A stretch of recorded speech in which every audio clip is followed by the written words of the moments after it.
இது நம்மால் ஆகாது என்ற நிலைக்கு தடுமாறுகிறார்களோ, அல்லது எந்த விஷயத்திலே மனிதனுடைய மூளை விடை கூற முடியாமல் தத்தளித்து நிற்கிறதோ அது போன்ற காரியங்களைத்தான் அதிசயம் என்று நம்ம சொல்லுவோம். ஒரு மனிதன் சாப்பிடுகின்றான் என்றால் அது அதிசயம் கிடையாது, எல்லாரும் சாப்பிடலாம். அதுல தடுமாறி திகைத்து எப்படி இவன் சாப்பிடுகிறான் என்றெல்லாம் யாரும் அதுல தடுமாற போவது கிடையாது. அப்ப அந்த மாதிரியான விஷயங்களை உலக அதிசயம் என்று சொன்னால் நாம ஏற்றுக்கொள்ளலாம். இவர்கள் உலக அதிசயம் என்று இப்ப பட்டியலிட்டிருக்கிறார்களே, இதையெல்லாம் எடுத்து பாருங்க. இதெல்லாம் அதிசயமா? தாஜ்மஹால் என்ற ஒரு கட்டிடம் வந்து உலக அதிசயமா? நான் கேட்கக்கூடிய பணத்தை அரசாங்கம் கொடுத்தா இங்கே நானே ஒரு தாஜ்மஹாலை கட்டிடுவேன். பெரிய விஷயமா இது?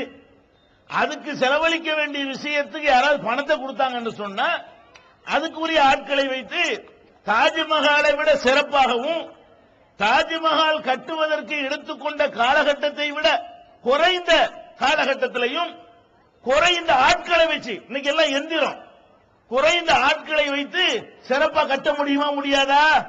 பணம் தான் இப்ப வேணும். தாஜ்மஹாலை கட்டுறதா இருந்தால் என்ன வேணும்? பணம் வேணும். அதுக்குரிய வசதி வாய்ப்புகளை யாராவது செய்து தந்தால் அதே மாதிரி ஒரு கட்டடத்தை கட்டிட்டு போயிடலாம். இது ஒரு அதிசயமா? அதுலயும் பாருங்க எவ்வளவு கூறு கட்டு போய் இந்த அதிசயத்தை தீர்மானிக்கிறாங்கன்னா, தாஜ்மஹால்ங்கிறது என்ன? அது என்ன? ஒரு மனுஷனுடைய பொண்டாட்டி இறந்து போயிடுறான், ஒரு மன்னருடைய மனைவி இறந்து போயிடுறான்.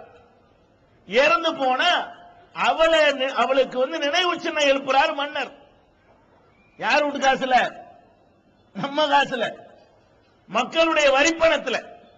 அந்த தாஜ்மஹால் கட்டிய அந்த பொருளாதாரத்தை தன்னுடைய மனைவிக்காக அவர் செலவழித்தார நினைவு சின்னம், அதுக்கு உள்ள பொருளாதாரத்தை அன்னைக்கு கங்கையையும் காவிரியும் இணைக்கிறதுக்கு செலவழிச்சிருந்தார்னு சொன்னா இன்னைக்கு இந்தியாவே ஓஹோன்னு இருக்கும்.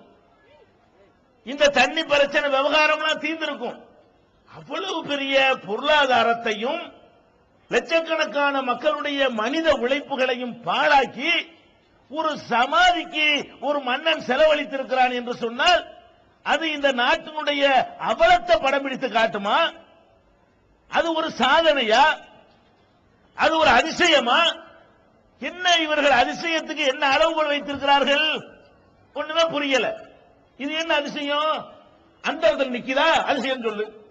நீ தாஜ்மஹாலை எப்ப அதிசயம் சொல்லணும்? இங்க பாடுறா, பூமியில இல்ல, அந்த இடத்துல நிக்குது, இத்தனை தண்ணி இடம் உள்ளது, மேல நிக்குதுன்னா அதிசயம் திகைத்து போய் நிற்போம்.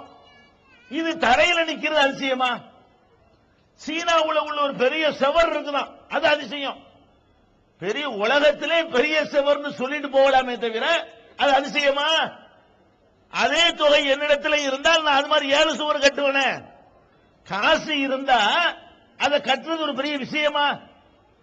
தரையில ஒரு சுவரை பெருசா கட்டினா அதுக்கு பேர் அதிசயமா? இதுல என்னது அதிசயத்தை கண்டார்கள் தெரியல.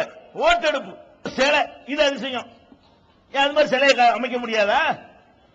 அதுக்கு உள்ளே செலவு பண்ணோம்னா அதை விட பெரிய சிலை அமைக்கலாமே. அப்ப அதிசயம்னா என்னன்னு கூட விளங்காம எவனோ பேப்பர்ல அதிசயம் எல்லாம் சேர்ந்து அதிசயம். ஏழு அதிசயம் உலகத்தில் இருக்கு. இதெல்லாம் அதிசயம் கிடையாதுங்க. இதெல்லாம் உலகத்தினுடைய அவலத்தை படப்பிடித்து காட்டக்கூடியது. இதெல்லாம் ஒருத்தருடைய வக்கர புத்தியை காட்டக்கூடியது. வேலையற்றவர்கள் செய்த காரியங்கள், மக்களுடைய வரிப்பணத்தை நாசமாக்கக்கூடியவர்கள் செய்த காரியங்கள், இதையெல்லாம் உலக அதிசயம் என்று அங்கீகரித்தால் இது மாதிரியான செயல்களை ஊக்குவிப்பதாகத்தான் அது அமையும்.